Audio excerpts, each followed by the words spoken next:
E rápido o pessoal entra. O áudio tá beleza?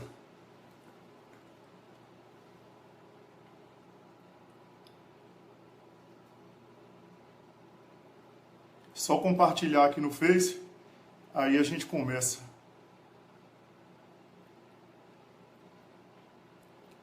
Ainda bem que vocês estão aí. Eu pensei que eu fosse ficar só. O sucesso realmente é construído à noite, não é? Beleza. Deixa eu só compartilhar aqui no Face. E a gente começa.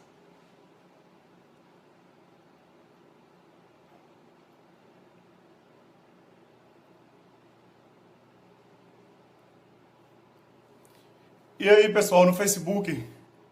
Kátia, boa noite. Juliano. Bora lá, Juju. Paloma, Arenilton, Sami. Ô, gente, é o seguinte, desculpa o atraso.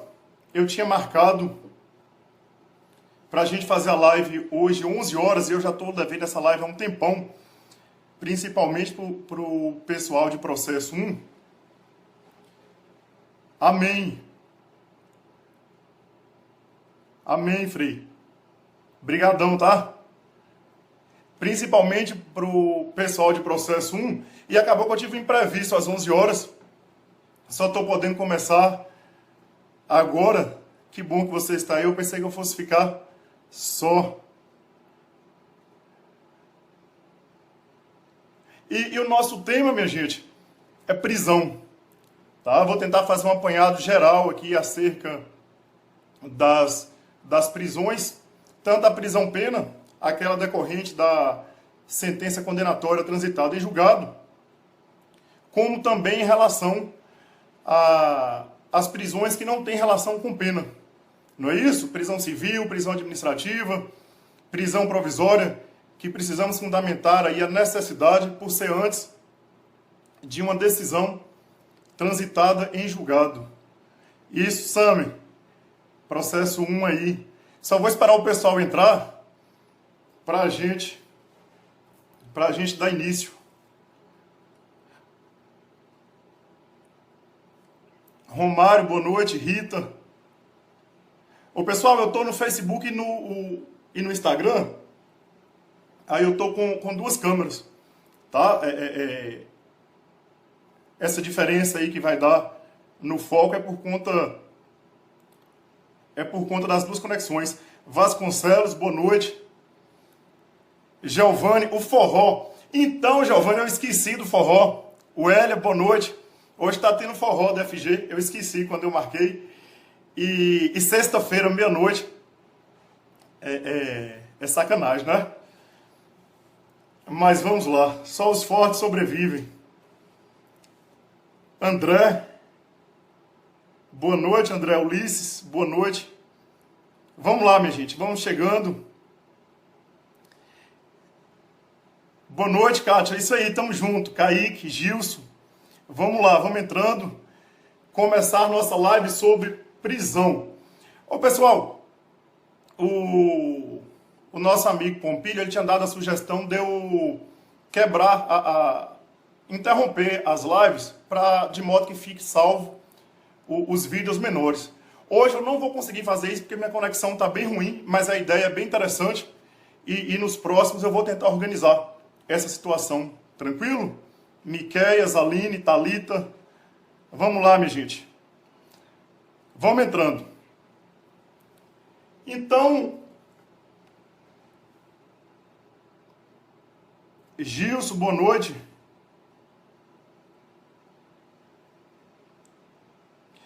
Yuri, vamos lá, Yuri, boa noite.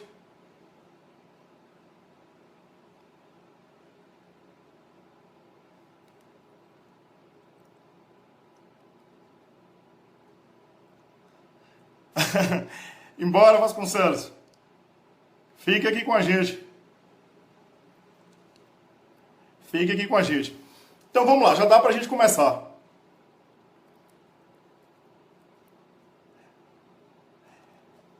O nosso tema de hoje, basicamente, para vocês organizarem, eu não consegui mandar o material previamente, mas está bem tranquilo. Quem quiser tomar nota aí, eu vou citar os principais artigos e as principais súmulas. E como foi das outras vezes, não é bem uma aula, pessoal. Eu separei alguns tópicos aqui do meu material para que nós possamos discutir alguns pontos.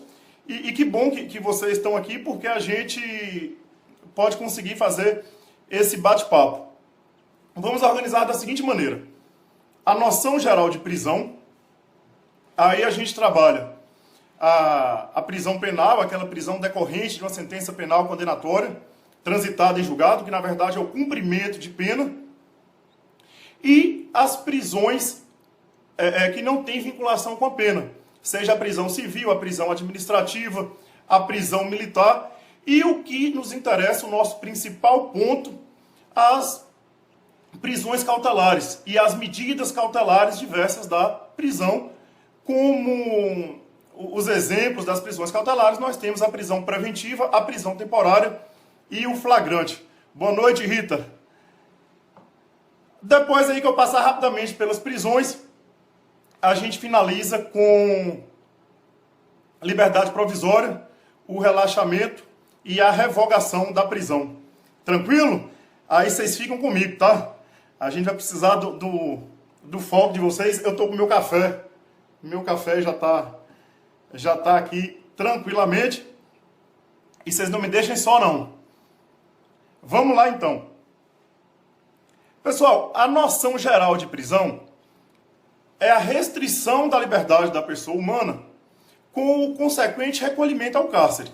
Então, veja, eu tenho a liberdade cerceada com o recolhimento do sujeito, com o recolhimento da pessoa humana ao cárcere, à prisão. É essa a noção de prisão que nós temos. Tem algumas divisões doutrinárias, mas a que eu acho mais bacana, que o professor Renato Brasileiro utiliza também, é a que divide o instituto da prisão em 3. Aí nós ficamos com a prisão extrapenal, ou seja, aquela prisão que não tem nenhuma vinculação com o crime, com o processo penal. Nós ficamos com a prisão civil, a prisão administrativa e a prisão disciplinar, tudo como modalidades de prisão extrapenal. Depois nós vamos passar para a prisão penal, que, como eu disse para vocês, é aquela decorrente de uma sentença condenatória transitada em julgado, a sentença que vai impor o cerceamento da liberdade do sujeito. E, por fim, nós vamos ficar com as 3 modalidades de prisão provisória, mais as medidas cautelares diversas da prisão, que é o flagrante, a prisão preventiva e a prisão temporária. Beleza? Jean, na verdade, aí é a condução coercitiva, né? É um cerceamento da liberdade, digamos assim, temporário para obedecer-se à ordem anteriormente recusada de comparecer para dar depoimento. Tá ok? É condução, não é prisão coercitiva. Bora lá, Mariana. Boa noite. Então vamos lá. Já enrolei demais aqui vocês para dar tempo para o pessoal entrar. Vamos iniciar as modalidades de prisão, começando pela prisão extrapenal. Minha gente, na prisão extrapenal, temos um ponto interessante aqui. A primeira modalidade de prisão extrapenal é a prisão civil. A prisão civil está prevista no artigo 5º, inciso 68 da Constituição, em 2 situações. Eu vou ter a prisão civil para o depositário infiel e para o devedor de obrigação alimentícia. Essas são as 2 modalidades de prisão civil previstas no artigo 5º, 68 da Constituição de 88. Qual é o problema que nós temos aí? E é o primeiro ponto que nós vamos fixarmos. O Pacto de São José da Costa Rica, no artigo 7º, parágrafo 7º, ele traz a vedação da prisão civil do depositário infiel, colocando a única possibilidade de prisão civil, a prisão civil do devedor de alimentos. Então veja, não obstante o artigo 5º, inciso 68 da Constituição trazer essa possibilidade, nós vamos ficar apenas, de acordo com o Pacto de São José da Costa Rica, uma norma com status superior, nós vamos ficar apenas com a prisão civil do devedor de alimentos. E aí, nesse sentido, para quem quiser tomar nota, nós temos a súmula vinculante 25 do STF e a súmula 419 do STJ, trazendo essa questão. Prisão civil somente do devedor de alimentos, não obstante a Constituição prever a possibilidade do depositário infiel, mas como o Brasil é signatário da Convenção Americana de Direitos Humanos, da Convenção Interamericana de Direitos Humanos, do Pacto São José da Costa Rica, nós vamos ficar somente com a possibilidade de prisão civil do devedor de alimentos. Para quem quiser tomar nota, a Convenção Americana de Direitos Humanos, ela foi promulgada no Brasil em 92, por meio do decreto 678. Lembrando que a Constituição é de 88 e a Convenção Americana foi promulgada no Brasil 4 anos depois, trazendo no seu artigo 7º, parágrafo 7º, a vedação da prisão civil do depositário infiel. Tranquilo, minha gente? Essa é a primeira modalidade de prisão extrapenal, que é a divisão que eu estou seguindo para quem está entrando agora. Nós vamos ficar com as prisões extrapenal, a prisão penal e as prisões provisórias. Nossa segunda modalidade de prisão extrapenal que a doutrina coloca, de uma constitucionalidade duvidosa, é a prisão administrativa. Porque eu tenho alguns pontos controversos em relação à prisão administrativa. A prisão administrativa seria uma prisão para impor o cumprimento de um dever de direito público. Não obstante ela ter esse caráter administrativo, ela seria imposta por uma autoridade judiciária. E o que a doutrina coloca é que, tecnicamente, apesar de ter essa finalidade administrativa para o cumprimento de um dever de direito público, ela não existe por conta de ser proferida por uma autoridade judiciária.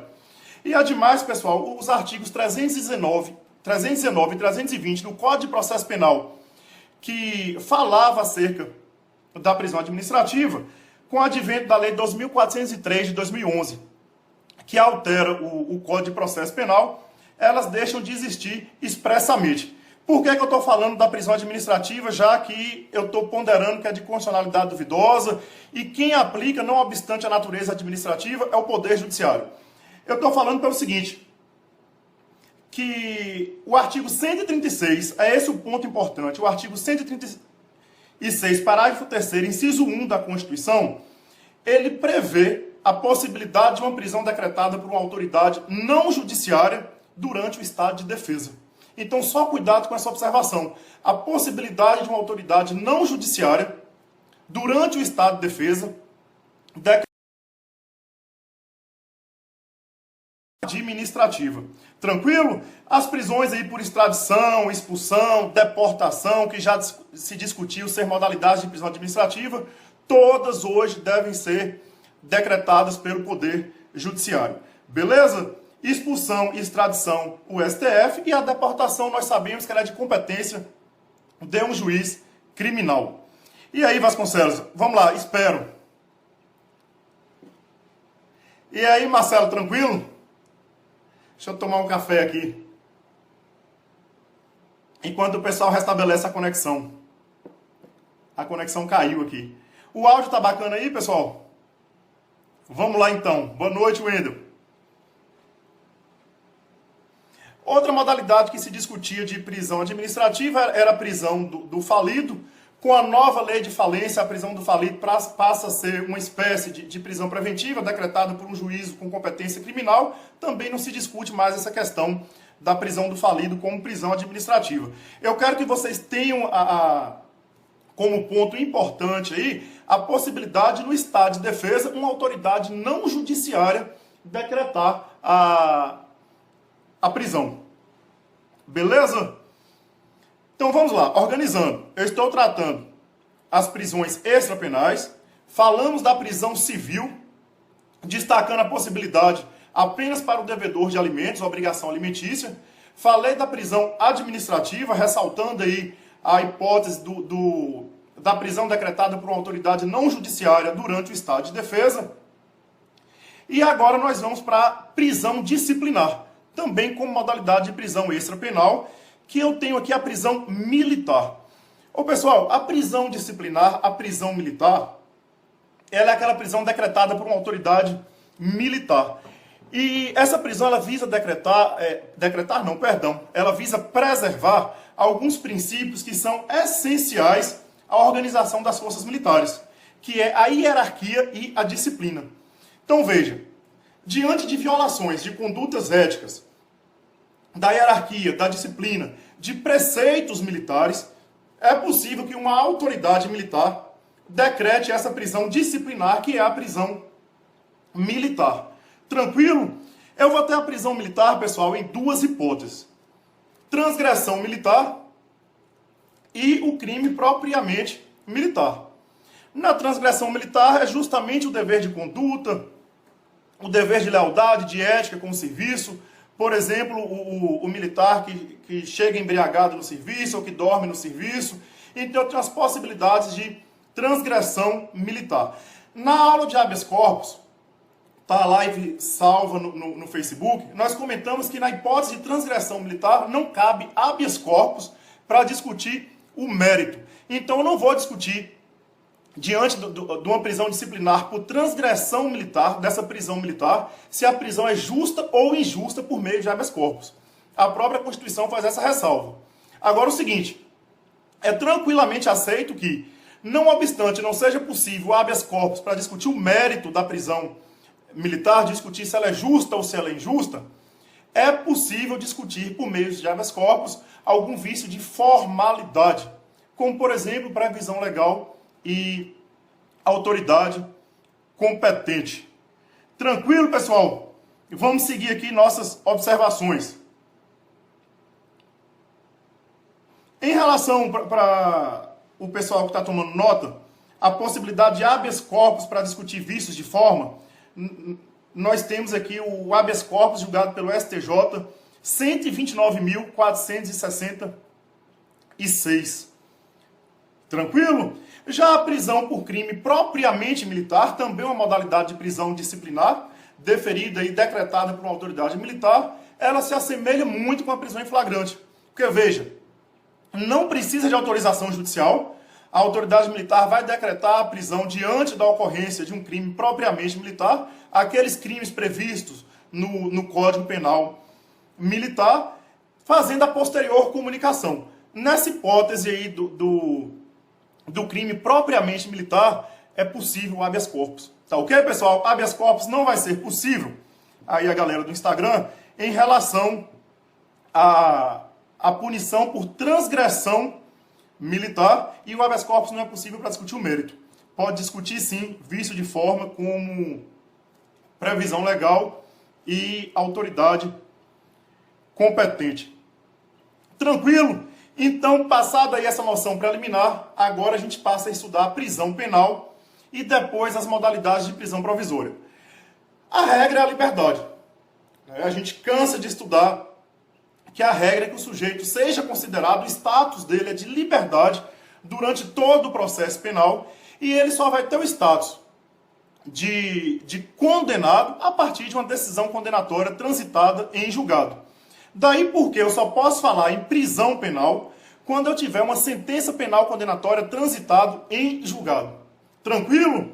As outras modalidades de prisão no curso do processo penal, antes de uma sentença condenatória transitada em julgado, é exceção. E por ser exceção, nós teremos... E aí, Marcelo? Beleza, vai lá. Depois eu vou deixar no Face, tá beleza? Brigadão. Como a regra é a liberdade, como eu estava dizendo, para eu ter uma prisão antes do trânsito em julgado de uma sentença penal condenatória, é preciso fundamentar a excepcionalidade da medida. Daí porque eu vou começar a trabalhar com vocês agora as modalidades de prisão provisória. São as prisões cautelares. Aquelas prisões que é possível a ocorrência, que é possível a decretação, seja pela autoridade judiciária nas hipóteses, seja nas hipóteses previstas, seja pela própria autoridade policial na hipótese do flagrante, de forma excepcional. Tranquilo, minha gente? Então vamos lá. Só para vocês organizarem e não ter problema da agora para frente. eu adotei a divisão que separa a prisão em prisão extrapenal. Aí nós vimos a prisão civil, a prisão administrativa, a prisão do militar.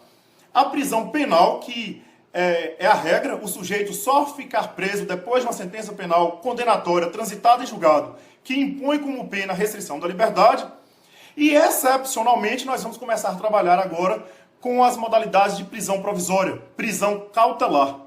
Tá ok? As prisões decretadas antes do trânsito em julgado de uma sentença penal condenatória. Minha gente, se vocês olharem aí na Constituição, artigo 5º, inciso 57 da Constituição, nos diz o seguinte: ninguém será considerado culpado até o trânsito em julgado de sentença penal condenatória. Essa é a regra. O que eu passo a estudar com vocês a partir de agora, até o final dessa live, é exceção. Tá ok? Prisão temporária, prisão preventiva, prisão provisória, é exceção diante do status aí de direito fundamental do sujeito investigado na fase preliminar administrativa do inquérito policial ou do acusado já na fase processual. A primeira modalidade de prisão... Vou fazer o seguinte, antes de eu trabalhar... Eu estava preocupado com o horário, que já está tarde, mas eu estou vendo que só tem a galera forte aqui. Antes de eu trabalhar as modalidades das prisões provisórias, deixa eu estabelecer umas regras gerais aqui, que aí eu acho que fica bacana. Vou sim, Kátia. Vou tentar, né? Se a conexão ajudar na hora que eu concluir aqui. O Kátia está perguntando se vai ficar salvo a live. Vou deixar assim no Facebook. Pelo menos tentar. O Vasconcelos está perguntando: cidadão com processo em andamento vira militar, como fica? O Vasconcelos, a justiça militar, ela só vai julgar, e aí é importante a gente fixar isso, e daí porque a relevância de sua pergunta, a justiça militar ela só vai julgar crime militar, crime propriamente militar. O sujeito que não era militar e está respondendo por algum crime, por cometimento de algum ilícito criminal, ele não está respondendo perante a justiça militar. Tá ok? Essas possibilidades aí de prisão disciplinar, de prisão militar, é por transgressão militar, justamente por violação aí ao que se espera da ética, do dever de boa conduta do militar em serviço, ou então pelo cometimento de crime propriamente militar, e aí o crime propriamente militar, pela própria natureza dele, ele é julgado pela justiça militar. Tranquilo? Vamos lá, Ramon, bem-vindo. Fique com a gente aqui. Como eu tinha combinado com o pessoal anteriormente, eu vou estabelecer aqui as noções gerais das prisões provisórias e depois nós fazemos algumas observações sobre a preventiva, a temporária e o flagrante. Bom, pessoal, como eu já disse, a prisão provisória, a prisão cautelar, é decretada antes do trânsito em julgado. Porque se eu tenho trânsito em julgado de uma sentença penal condenatória, eu não estou mais diante de uma prisão provisória, de uma prisão cautelar. Eu estou diante de uma prisão penal, de uma prisão pena. Cumprimento de pena. Tranquilo?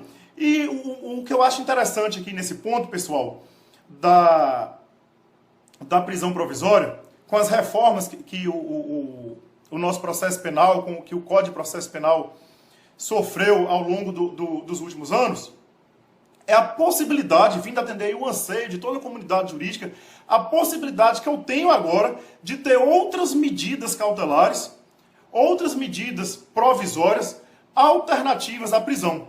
Então eu coloco agora a prisão realmente como uma última possibilidade, a prisão provisória como uma última possibilidade, quando eu não puder aplicar as medidas cautelares diversas da prisão. E essa noção vem enriquecer aí o caráter garantista, né, vindo da própria Constituição de concretização do direito fundamental do nosso processo penal. Vamos lá, minha gente. Vasconcelos, combinar o seguinte contigo. Depois eu volto, tá? Depois eu volto para as dúvidas. E aí, Kátia, beleza? Porque como nós já avançamos o tema, eu pensei que eu já tivesse respondido essa questão da prisão militar, mas depois eu volto. Se porventura não ficar claro, pode me cobrar lá no final que eu respondo. Tranquilo? Aí a gente combina assim. Se porventura no decorrer eu não responder, pode me cobrar no final que a gente que a gente responde. Vamos lá então. Então veja, pessoal, hoje eu posso falar em medidas alternativas à prisão, em medidas cautelares alternativas às modalidades de prisão provisória.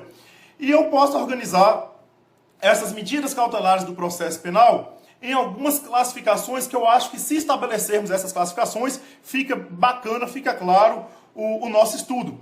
Veja, eu já sei que as medidas cautelares são aquelas aplicadas antes da sentença condenatória transitada em julgado. Tranquilo, eu já disse para vocês que durante muito tempo a única medida cautelar que eu tinha era a prisão. Era o cerceamento da liberdade. Daí porque, pessoal, sempre se falou na bipolaridade aí do processo penal, porque eu tinha ou o sujeito solto ou o sujeito preso.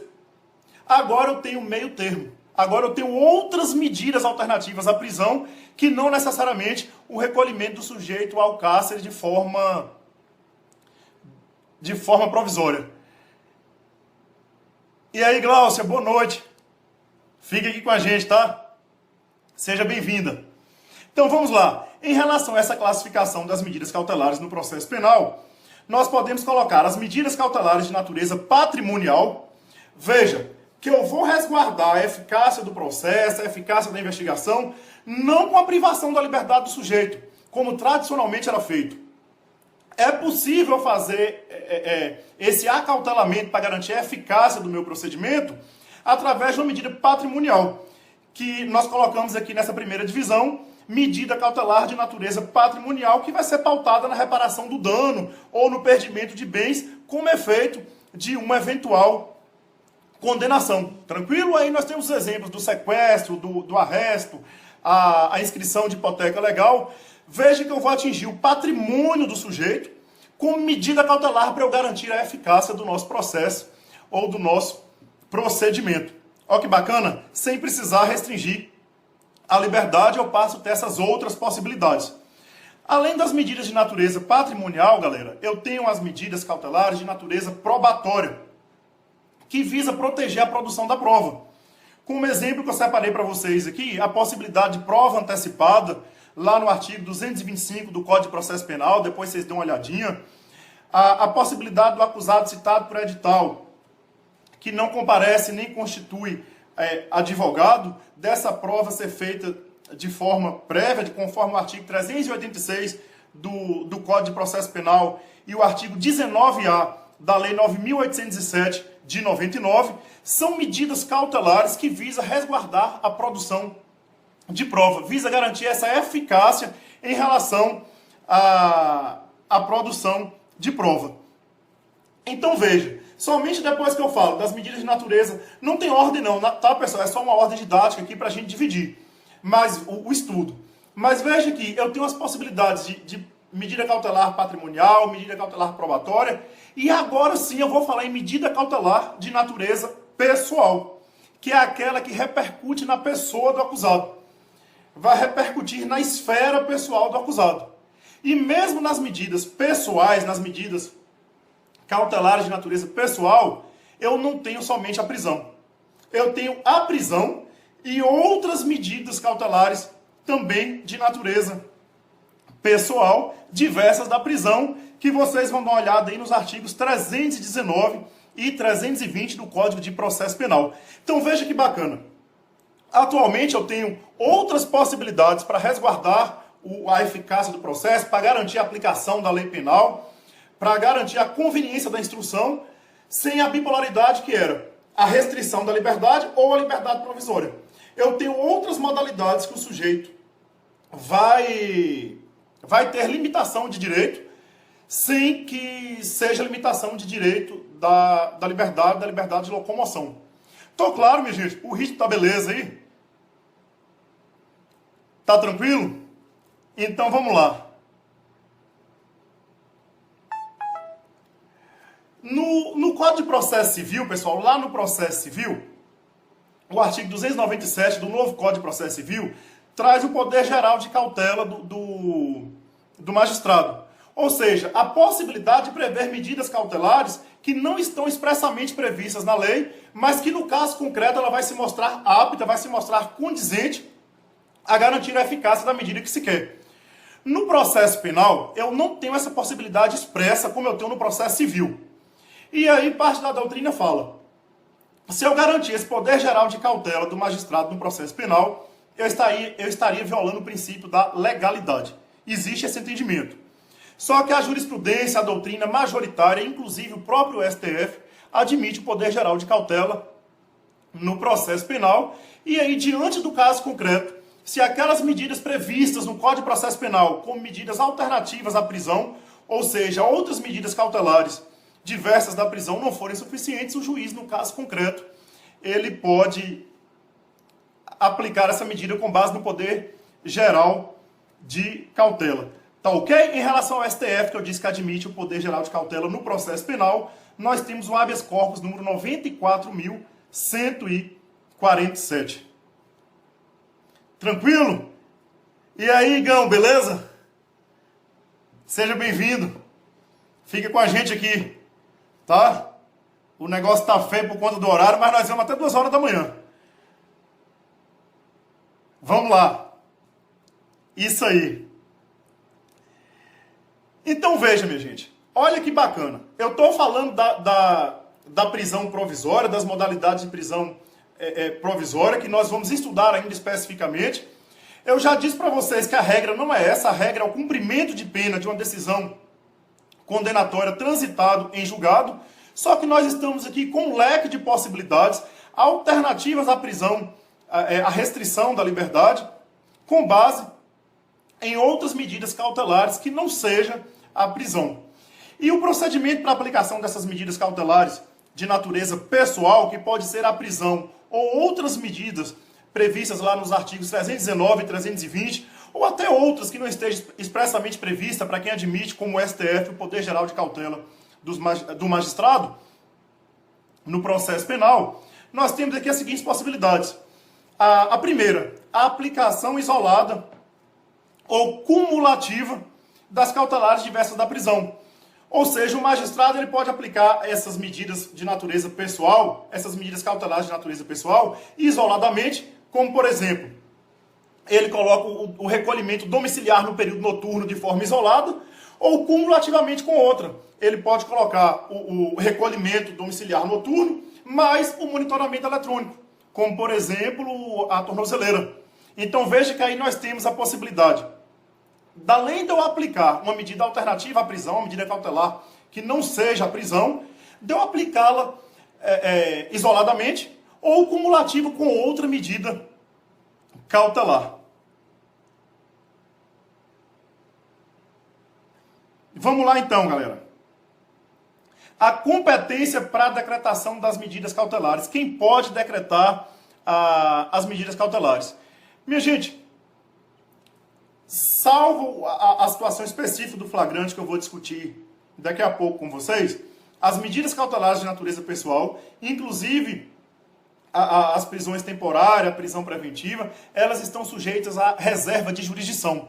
Quer dizer que eu preciso de uma ordem judicial, de um mandado judicial, para que se cumpra e para que se decrete essa medida cautelar de natureza pessoal. Veja que a autoridade policial, o delegado de polícia, ele pode, em relação ao cerceamento da liberdade, ratificar o flagrante, proceder à prisão do sujeito em flagrante, que daqui a pouco a gente estuda ela, e ele pode também colocar o sujeito em liberdade provisória. Ele pode arbitrar fiança naquelas possibilidades onde a pena máxima não seja superior a 4 anos. Então, ressalvada essa possibilidade aí, que daqui a pouco eu trabalho melhor, da prisão em flagrante e do arbitramento da fiança, ou seja, da colocação do sujeito em liberdade mediante o pagamento de fiança, quando a pena não ultrapassar, a pena máxima não ultrapassar 4 anos, todas as medidas cautelares de natureza pessoal, elas estão sujeitas à reserva de jurisdição e por isso precisa ser decretada por uma autoridade judicial.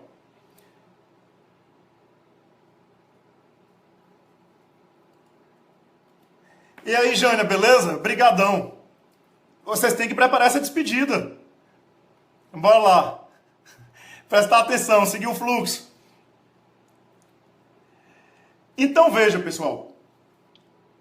Eu estou tratando das medidas alternativas, a prisão das medidas cautelares alternativas, a prisão que a gente viu que pode ser aplicada isoladamente ou cumulativa com outra medida, a regra que quem aplica é a autoridade judiciária por estar em reserva de jurisdição, salvo a situação do flagrante que o delegado de polícia pode proceder, bem como a colocação com liberdade provisória mediante pagamento de fiança. Tá beleza? Vamos lá, algumas observações importantes que eu separei para vocês. Minha gente, canso de falar para vocês que a persecução penal, o nosso modelo de persecução penal é dividido em duas fases. A fase administrativa, a fase do inquérito policial, e a fase judicial, a fase do processo propriamente dito, que se inicia aí com o oferecimento da denúncia pelo Ministério Público no caso de ação penal, pública. Minha gente, apesar de previsão expressa na redação original do Código de Processo Penal de 41, o que a gente tem para garantir aqui o modelo acusatório, o sistema acusatório, é que o magistrado ele só vai aplicar essas medidas cautelares de ofício durante o processo.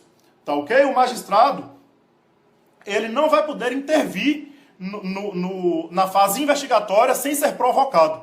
Quando eu digo sem ser provocado, eu estou falando o seguinte: para o magistrado decretar essas medidas cautelares de natureza pessoal durante a investigação, ele precisa ser provocado pelo Ministério Público por meio de requerimento, por exemplo, ou pelo delegado de polícia por meio das representações que nós estamos estudando ao longo das aulas aí também.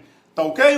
O magistrado, o juiz, ele atuar de ofício na fase de investigação, de acordo aí tranquilamente com a jurisprudência e a moderna doutrina, seria aí o ressurgimento da figura do juiz inquisidor.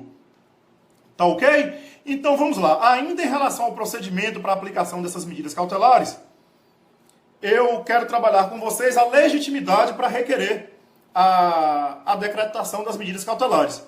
E aí, como eu já disse para vocês, eu quero que vocês dividam essa legitimidade na fase investigatória, antes do processo, e na fase processual, depois do oferecimento da denúncia pelo Ministério Público. Na fase investigatória, quem pode requerer a decretação da medida cautelar pode ser o delegado de polícia, por meio das representações, conforme a gente já viu, o Ministério Público, por meio do requerimento. Nos crimes de ação penal privada, o ofendido, a vítima, também pode requerer as medidas cautelares de natureza pessoal. O acusado pode requerer, aí você pergunta, o acusado requerendo medida restritiva de direito dele? Veja, pessoal, pode ser que foi decretado uma medida mais gravosa de natureza cautelar, como, por exemplo, a prisão, e o acusado tem o interesse em pedir uma medida mais branda, uma medida cautelar diversa da prisão, daí porque essa possibilidade do acusado ou seu defensor poder fazer o requerimento também na fase investigatória. Na fase judicial, quem pode requerer a aplicação das medidas cautelares na fase judicial? O Ministério Público ou querelante pode fazer o requerimento, o assistente da acusação pode fazer o requerimento também, o acusado e o defensor. Em relação ao assistente da acusação, eu quero que vocês tenham em mente que eu tenho a superação do teor da súmula 208 do STF. A súmula 208 ela traz uma limitação da atuação do assistente no processo penal e eu não tenho essa limitação em relação ao requerimento do assistente na fase judicial para a aplicação de medida cautelar de natureza diversa da prisão. Tranquilo? Outra observação importante em relação às medidas cautelares de natureza pessoal. Minha gente, hoje eu tenho a possibilidade do contraditório prévio à decretação da medida. Veja, antes, quando eu falei da bipolaridade com vocês, nós tínhamos duas possibilidades. Ou o sujeito estava preso, ou o sujeito estava em liberdade provisória. Quando a prisão provisória, seja preventiva, seja a prisão temporária, era decretada, o sujeito só tinha conhecimento da prisão após a decretação pelo Poder Judiciário. Hoje é possível, se não for atrapalhar a eficácia da medida, que haja um contraditório prévio. Ou seja, que a defesa se manifeste previamente à decretação da medida cautelar. Tá claro isso, pessoal?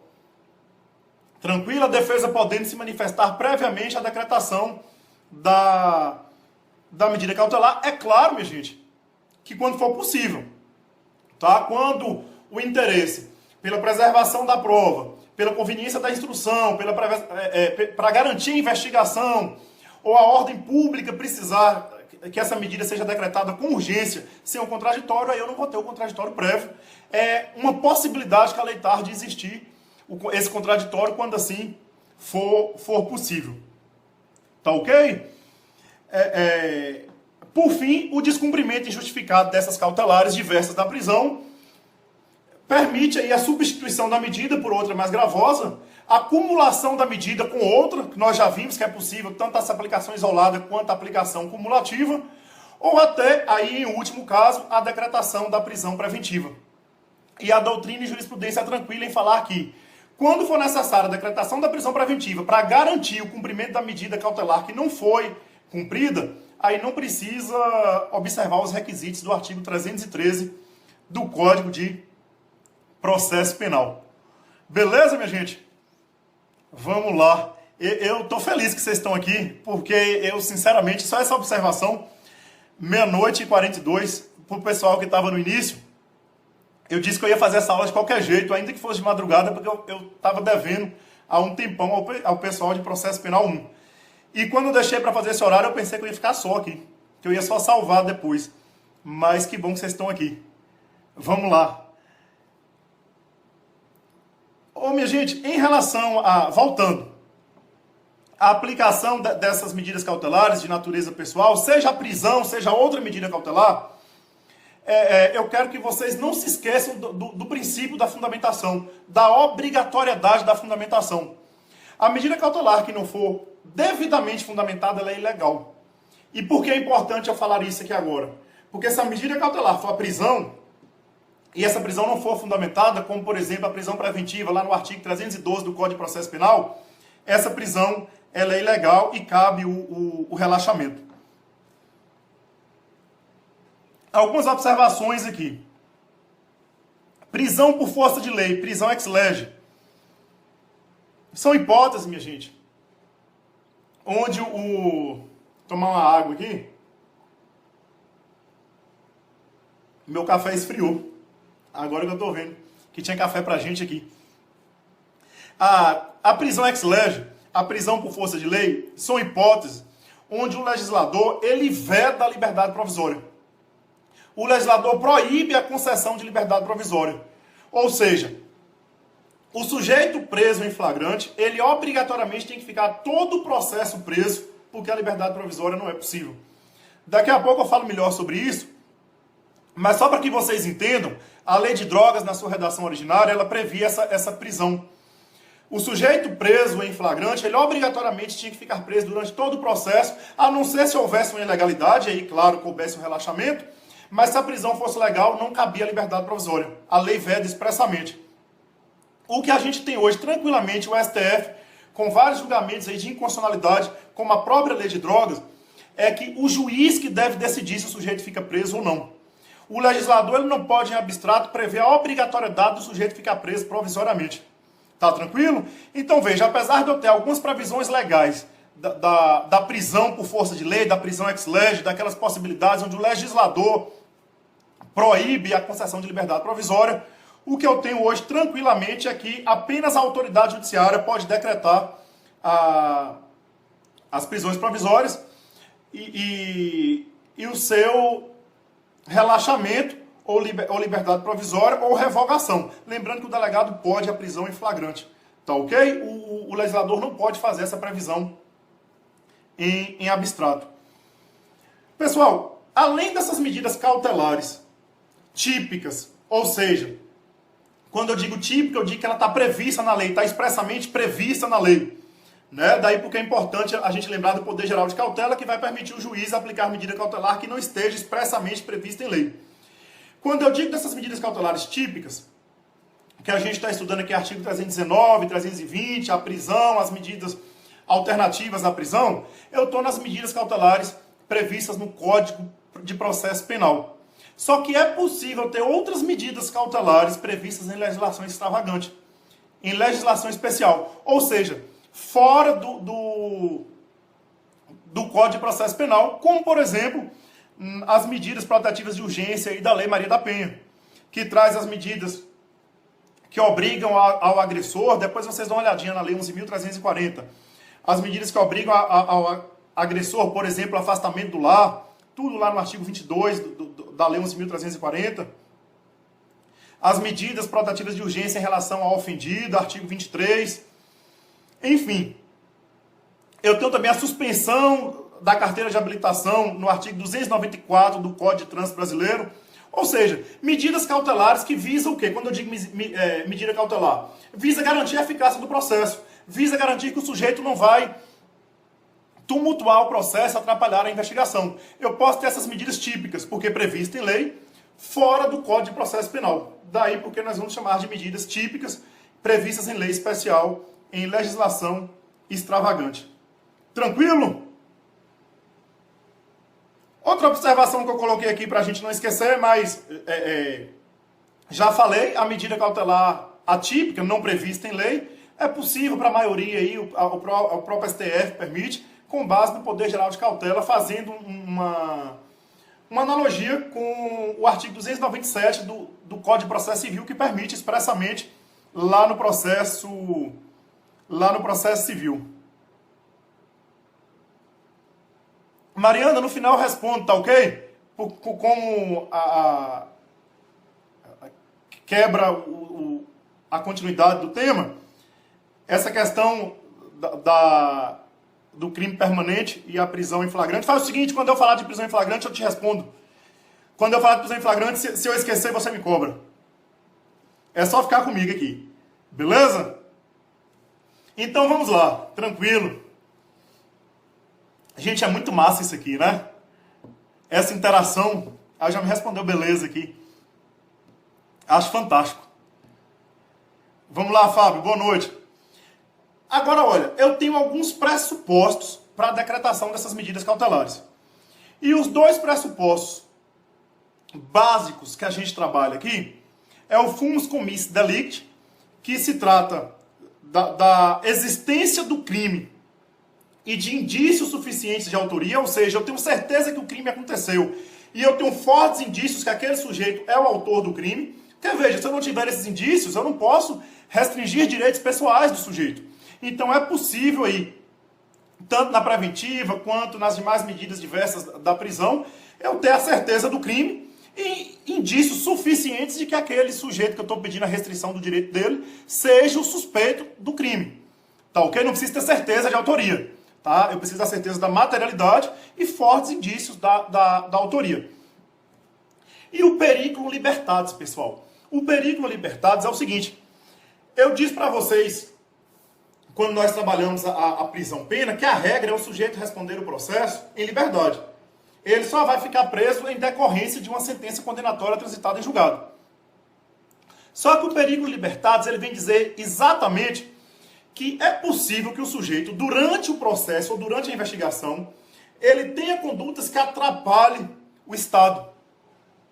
Tá? Seja o Estado de investigação, seja o Estado acusador, seja o Estado julgador. Ele vai ter condutas que podem frustrar a investigação, frustrar a diligência na investigação, ou atrapalhar o cumprimento da pena, a garantia da ordem pública, a garantia econômica, enfim. São diversas situações que o sujeito em liberdade pode colocar em risco a investigação ou o próprio processo. Daí porque, em consonância com o Código de Processo Penal, a gente extrai aqui 4 pressupostos decorrentes do pressuposto maior, que é o periculum libertatis, que é a garantia da ordem pública, a garantia da ordem econômica, a garantia da aplicação da lei penal e a conveniência da instrução criminal. E com isso vocês têm um modo muito bacana de entender essas prisões provisórias e as medidas cautelares também diversas da prisão. Primeiro, eu tenho que ter certeza que o crime existiu. Eu tenho que ter fortes indícios de que aquele sujeito é o autor do crime, de que o suspeito é o autor do crime, não é certeza, é indício.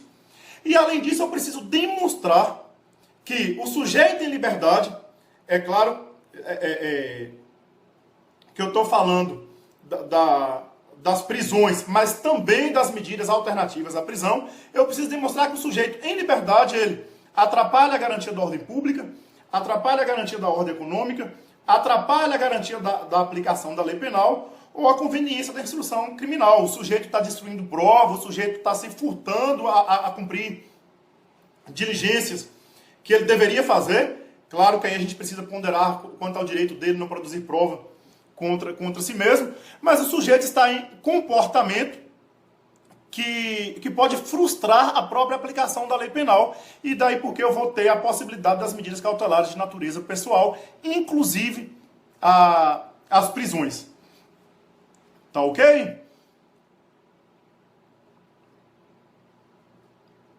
Vamos lá para a gente abreviar aqui, deixa eu ver o que eu tenho de importante e outras observações menores que nós vamos discutindo no decorrer aqui. Ô, gente, que bacana. Artigo 283, parágrafo 1º do Código de Processo Penal. Importante o seguinte aqui. Essas medidas cautelares, pessoal, diversas da prisão, elas só são possíveis se o crime for sujeito à pena privativa de liberdade. Isso parece óbvio, mas vamos estabelecer aqui. Eu estou com medidas cautelares que vai restringir direitos do sujeito, que não a liberdade de locomoção, mas essas medidas são alternativas à prisão. Então não vou poder aplicar essas medidas se eu não estiver diante de um crime sujeito à pena privativa de liberdade. Eu tiro isso aqui, primeiro, de uma conclusão lógica e expressamente do artigo 283, parágrafo 1º do Código de Processo Penal. Momento da prisão, pessoal. Veja, o cumprimento da ordem de prisão, o cumprimento do mandado de prisão, ele pode se dar durante o dia ou durante... Só um segundo aí, pessoal. Eu quero ver se eu consigo responder a questão de Mariana do crime permanente aqui nesse ponto do momento da prisão. Beleza, dá para eu responder sim, Mariana. Sabia que ia chegar aqui. Durante o dia, como eu estava dizendo, o cumprimento da ordem judicial de prisão temporária, prisão preventiva, e durante o dia ou noite, se eu estiver em situação de flagrância, tá ok? O sujeito preso em flagrante delito pode ser durante o dia ou durante a noite. O período aí compreendido como dia prevalece tranquilamente na maioria, é das 6 da manhã às 18 horas. Tá ok? É obviamente que 6 é da manhã, né? Mas vamos lá. Das 6 às 18 horas. Minha gente, aconteceu um fato comigo hoje. Interessante, deixa eu dividir com vocês. A diligência precisou começar umas 5 horas da tarde. Ainda era dia, né? Tinha os raios, ainda brinquei com o policial. Falei, vamos aproveitar os raios do sol. Porque é possível, não foi o caso, não precisou. Mas se a diligência começar durante o dia, as buscas começarem durante o dia e pela complexidade da busca for necessário adentrar à noite, aí a jurisprudência admite. Tá, beleza? A jurisprudência admite. Ô Mariana, aproveitar aqui para a gente responder o que você perguntou. O flagrante em relação aos crimes permanentes pode ser feito essa restrição da inviolabilidade do domicílio sem ordem judicial? Recentemente teve uma decisão de Tribunal Superior dizendo o seguinte: no caso de tráfico de drogas, não é possível a entrada sem ordem baseado unicamente na informação de que está havendo o crime ali. É necessário, para haver a restrição do direito fundamental da inviolabilidade do domicílio, ordem judicial. Mas veja, o professor André Nicoliti, ele trabalha isso muito bem, e desde antes dessa decisão, ele fala o seguinte, falou, essa restrição da inviolabilidade do domicílio, porque está tendo a prisão em flagrante, é algo que eu tenho certeza que o crime está acontecendo, o crime está, pelo próprio dizer do flagrante, está ardendo, está queimando naquele momento. Eu vou entrar para poder cercear a continuidade desse crime. Quando eu tenho informações de que está tendo um crime permanente ali, de duas uma. Ou eu tenho uma investigação e no curso dessa investigação eu já tenho condições de fazer as representações necessárias e eu ajo dessa maneira, eu acho que deve ser assim. Ou então eu estou com uma mera informação anônima e estou entrando com base na mera informação anônima. E se eu estou entrando com base na mera informação anônima, eu estou sendo aí, no mínimo, achar a palavra correta para vocês, displicente. Estou confiando numa informação anônima para restringir um direito fundamental, acreditando que lá vai ter um crime permanente. Eu concordo com essa cautela aí, tá ok? Veja, o tráfico de drogas, o porte de armas, são crimes permanentes, beleza. Mas, ou eu tenho dados sólidos de que o crime está acontecendo, e aí eu já tive tempo de fazer minha diligência investigativa, ou eu estou invadindo o domicílio com base em informação anônima. Eu acho que eu tenho cautela em relação a isso. Tá ok? Daí porque eu concordo com a decisão do STJ e eu acho que isso vem fortalecer até a investigação e cercear arbitrariedades. Respondi, Mariana? Bora lá. Em relação ao momento da prisão, já disse aí dia ou noite em relação ao flagrante, dia, o cumprimento de ordem. Só quero que vocês observem aí, pessoal, que desde 5 dias antes até 48 horas depois das eleições, nenhum eleitor pode ser preso. Tá ok? A não ser se for em virtude aí de sentença condenatória por crime inafiançável com trânsito em julgado. Tá? Ou então se for por desrespeito a salvo-conduto. O sujeito tinha um salvo-conduto, podia estar em liberdade em relação aí por exemplo, um prévio pedido de liberdade provisória, outro descumpriu, aí pode ser preso nesse período aí de 5 dias antes a 48 horas depois do período eleitoral. Salvo essas hipóteses, o eleitor não pode ser preso nesse ínterim aí. Além disso, os candidatos, o prazo é de 15 dias antes da eleição. Tá ok? Candidato não pode ser preso, essa ordem aí não pode ser cumprida 15 dias antes da eleição, salvo, é claro, se estiver diante de uma situação de flagrância. Outro ponto bacana para a gente trabalhar aqui no cumprimento das prisões, para quem está chegando agora, minha gente, nós estamos tratando o tema prisão. Dividir as prisões aqui em prisão extrapenal, já trabalhamos as prisões extrapenal. A prisão penal, agora estamos nas regras gerais das prisões provisórias e medidas cautelares alternativas à prisão, seja probatória, seja pessoal, seja patrimonial, para daqui a pouco eu entrar na prisão temporária, na prisão preventiva e na prisão em flagrante. Tranquilo? Dito isso, em relação ao cumprimento geral das prisões provisórias, o uso de algema. Como fica a situação do uso da algema? Até que ponto pode-se utilizar a algema?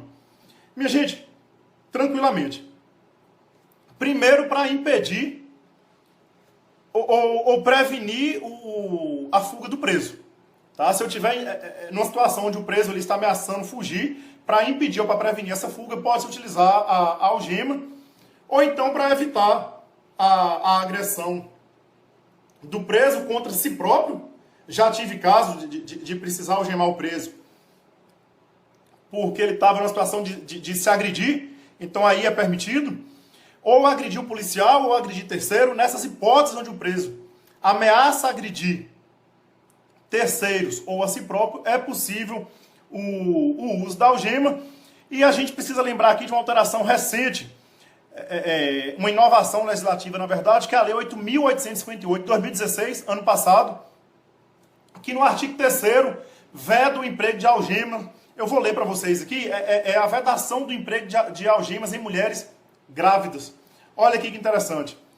Vou ler a redação do artigo 3º da Lei 8.858 do ano passado, 2016.